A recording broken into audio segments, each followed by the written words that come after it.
अमरीका की मईशत बहुत तेज़ी से गिर रही है। अमरीका का मुस्तकबिल क्या होगा? क्या अमरीकी मईशत तबाह हो जाएगी? आइए पूछते हैं इंसानी हुकूक के वकील मुबश्शिर भुट्टा एडवोकेट से। देखिए, पहले तो मैं कर्ज़ की जो सूरत हाल है जो कि न्यूयॉर्क टाइम्स में भी आई है, उन्होंने जो न्यूयॉर्क टाइम्स ने जो कहा है वो तो उनका खदशा है कि जिस तरह की कर्ज़ा लेते जा रहा है अमेरिका, यूएस से लेते जा रहा है, तो कहीं ऐसा ना हो कि वो कर्ज़ों में ही डूब के ख़त्म हो जाए और अमेरिका कमज़ोर हो जाए। ये बात जो है ये बात बिल्कुल हकीकत है कि वहाँ पर कर्ज़ा बहुत लिया अमेरिका ने। मैं थोड़ा-सा उसका बारे में बैकग्राउंड बता दूँ, थोड़ी-सी इन्फॉर्मेशन दे दूँ। देखिए जी, वहाँ पर जो उनका कुल कर्ज़ा जो है वो 36.22 ट्रिलियन डॉलर्स है। और इसमें इस तरह समझ लें कि जो वहाँ पे हर ख़ानदान है यूएसए का, वो 2,70,000 यूएस डॉलर का मकरूज़ है, हर ख़ानदान दुनिया में। और हर बच्चा जो वहाँ पैदा हो रहा है वहाँ 1,09,000 यूएस डॉलर का मकरूज़ होता है वो। और दूसरे मुल्कों का जो कर्ज़ा है वो 7,400 बिलियन डॉलर का कर्ज़ा है।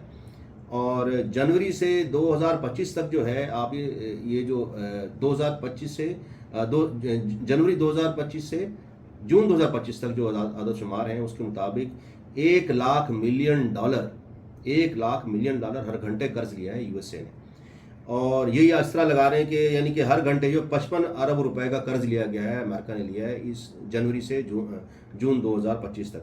अच्छा, जो मुल्क कर्जा देने वाले हैं उनमें जापान है। जापान का कर्जा जो है 1 ट्रिलियन डॉलर है। चीन का जो है 800 से 900 अरब डॉलर है। चले लड़ाई हो, दुश्मनी हो, जो भी हो, लेकिन चीन ने कर्जा दिया हुआ है अमेरिका को 800 से 900 अरब डॉलर का अमेरिका को। और इस तरह ग्रेट ब्रिटेन जो है, यूके जो है, उसने 500 से 700 अरब डॉलर का कर्जा दिया हुआ है अमेरिका को।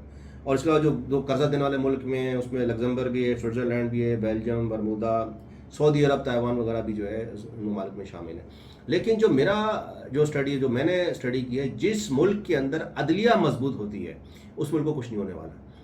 वो ममालिक के अंदर जो ऐसा कॉन्फिडेंस होता है, वहाँ पर कारोबार भी आता है, पैसा भी आता है, और वहाँ के लोग जो है स्ट्रगल करके निकल भी जाते हैं, क्योंकि अदलिया का बहुत बड़ा चेक बैलेंस होता है। अदलिया जो है वो ना ही फोर्स को कुछ करने देती है, चाहे पुलिस की फोर्स हो, चाहे उनकी अपनी जो फेडरल की फोर्सेज है वो हो, या उनकी फौज हो, कोई भी चीज़ हो, अदलिया जो है उसको नाइंसाफ़ी नहीं होने देती। कारोबार का एक बड़ा कॉन्फिडेंस होता है, कारोबारी शख्सियत का और कारोबारी लोगों का और बिजनेस कम्युनिटी का उस मुल्क पे जिसके अंदर अदलिया मजबूत हो। जहाँ अदलिया मजबूत हो वहाँ जो है क्राइसिस से निकलना, there is no big issue, वो कोई बड़ी बात नहीं है। और ये उतर सकते हैं, कोई बस पॉलिसीज़ चेंज करनी है और पॉलिसीज़ बेहतर करनी है और हो जाएगा।